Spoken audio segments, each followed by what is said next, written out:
विद्यार्थी मित्रांनो, तुम्हाला टेन्सचा पूर्ण टेन्शन दूर होण्याच्या दृष्टिकोनातून एक एक गोष्ट एक एक सेपरेट टेन्सची व्हिडिओज तयार करून तुम्हाला पाठवल्या जात आहे आणि 6 व्हिडिओज झालेले आहेत. आता हे 7वी जे व्हिडिओ आहे म्हणजे तिसरा प्रकार जो आहे, कोणता प्रकार? तिसरा प्रकार परफेक्ट टेन्सचा जो आहे 7 नंबर,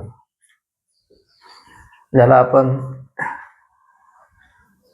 प्रेझेंट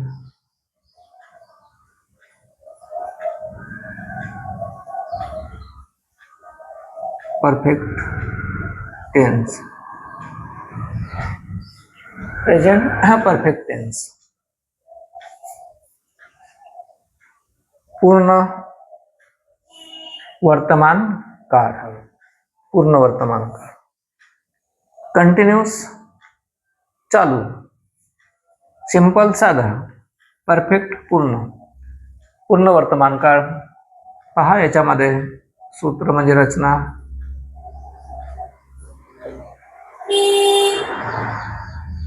करता प्लस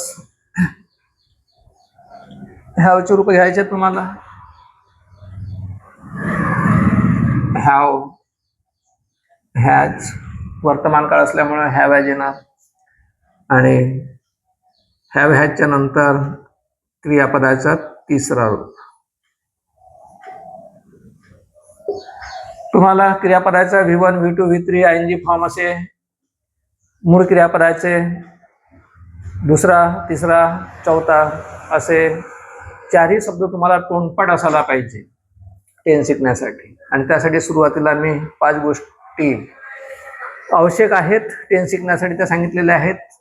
ती 5 गोष्टींची व्हिडिओ पहिले पाहायची आणि मग त्याच्यानंतर सिंपल प्रेझेंट टेन्स पासून तर मग ह्या सगळ्या गोष्टी 1 बाय 1 पाहायच्या. चला आता याचे नेहमीचे जे वाक्य आहेत ते वाक्य पहा.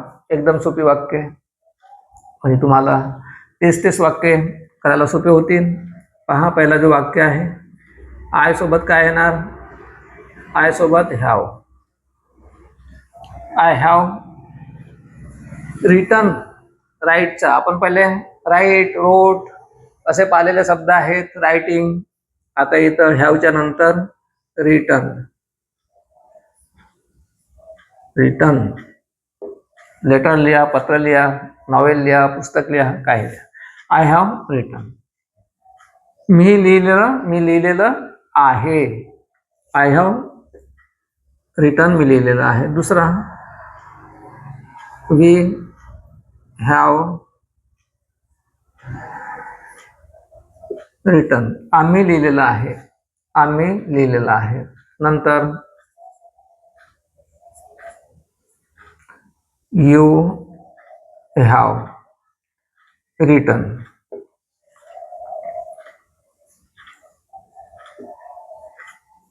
You have written, you have written. तू लिहिलेलं आहे, तुम्ही लिहिलेलं आहात, तुम्ही लिहिलेलं आहे. नंतर ही सोबत हॅव येणार नाही, तर ही सोबत हॅज, ही सोबत हॅज, ही हॅज रिटन. नंतर सी हॅज रिटन. नंतर इट हॅज रिटन. तिने लिहिलेलं आहे, त्याने लिहिलेलं आहे आणि ते, त्या, ती म्हणजे त्यांनी, याच्यासोबत अनेक वचनांसोबत हॅव वापरल्या जाते. They have written. हे शब्द वरचा शब्द खाली आहे म्हणून असं सिंबल डॅश डॅश दिलेलं आहे. तर हेच वाचताना तुम्ही लक्षात ठेवायचं आहे की जसं ही हॅज रिटन, रिटन हा वरचा शब्द घेतलेला आहे शॉर्ट याच्यामध्ये. तर she has written, it has written. इथं मात्र वाक्य लिहिलेलं आहे, हॅवचा इथं चिन्ह दिलेलं आहे, इथं मात्र हॅवच लिहिलेलं आहे. हे समजून घ्यायच्यात तुम्हाला. एवढे काही नासमज नाही. साध्या गोष्टी कशा लिहायच्या फास्टमध्ये बोलल्यानंतर, आरामात बोलल्यानंतर एकंदरीत या माध्यमातून, इंग्रजी शिकवण्याच्या माध्यमातून तुमच्यामध्ये एक लॉजिक निर्माण करण्याच्या दृष्टिकोनातून, आणि लॉजिक कोई बच्चों का खेल नहीं है, अगर अभी इस उम्र में स्टूडेंट लाइफ में यदि लॉजिक आप समझ लेते हैं तो इंग्लिश सीखना और ऐसा पढ़ाई करके जो तुम्हारा ध्येय प्राप्त करना है वो बहुत ही इजी और सिंपल हो जाएगा. तर याच्यावरून तुम्हाला वाक्य बनवता येईल अजून वेगळे, जसं I have gone there,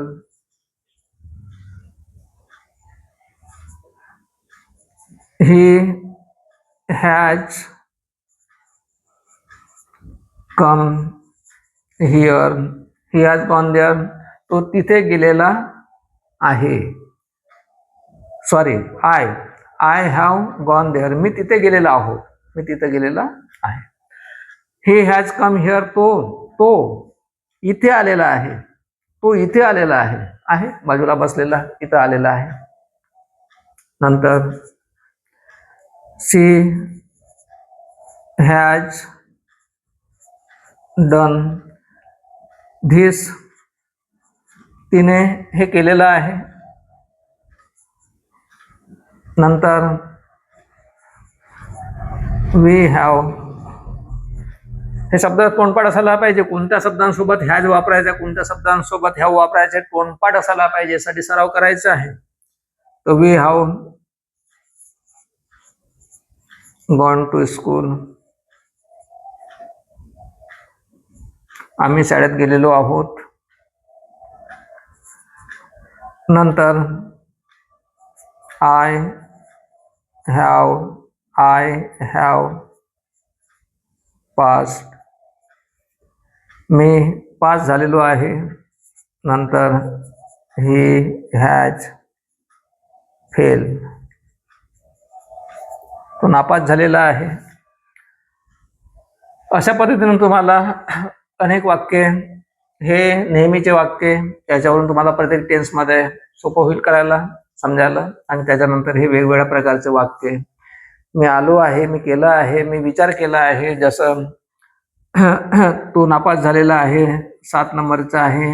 I have thought, मी विचार केलेला आहे. अबाउट धिस, याबद्दल. अबाउट दॅट, त्याबद्दल. अशा पद्धतीचे जे वाक्य आहेत. तर अजून पुन्हा I have bought a shirt, मी एक शर्ट विकत घेतलेला आहे. नंतर आय हॅव आस्क्ड हिम, मी त्याला विचारलेलं आहे. नंतर रोहित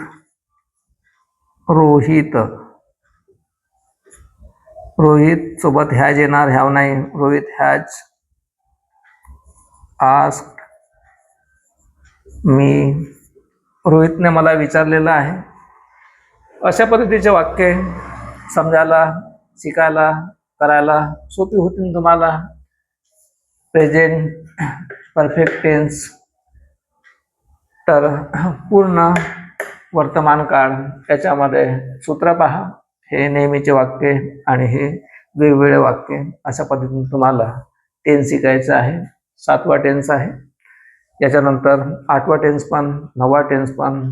तर हा टेन्स इथं संपवू. त्याच्या समोरचा जो टेन्स आहे प्रेझेंटच्या ऐवजी पास्ट टेन्स, तो 8 नंबरचा टेन्स, तिसऱ्या प्रकारचा समोर घेऊ.